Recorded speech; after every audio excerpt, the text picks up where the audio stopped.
নমস্কাৰ ব্যৱসায়ৰ প্ৰতি আগ্ৰহী যুৱক যুৱতীসকলৰ বাবে এটা ডাঙৰ খবৰ আহিছে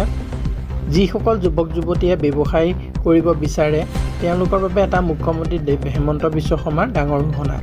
মুখ্যমন্ত্ৰী আত্মনিৰ্ভৰশীল আঁচনিক লৈ বিশেষ ঘোষণা ছেপ্টেম্বৰ অক্টোবৰত প্ৰদান কৰা হ'ব 1 লাখ টকা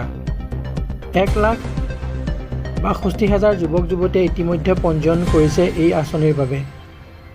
2 লাখৰ পৰা 5 লাখ পাবলৈ মুকলি কৰি দিয়া হ'ল আবেদনৰ পোৰ্টেল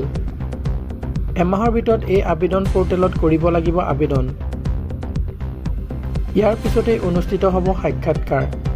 ৭৫,000 যুৱক যুৱতী নিৰ্বাচিত হ'ব এই আঁচনিৰ বাবে ইয়াৰ উপৰিও 1 লাখ যুৱক যুৱতীয়ে ভৱিষ্যতে লাভ কৰিব এই আঁচনিৰ সুবিধা মুখ্যমন্ত্ৰী ডক্টৰ হিমন্ত বিশ্ব শৰ্মাৰ ডাঙৰ ঘোষণা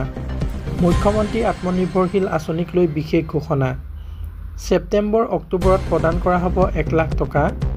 1,62,000 যুৱক যুৱতীয়ে ইতিমধ্যে পঞ্জীয়ন কৰিছে এই আঁচনিৰ বাবে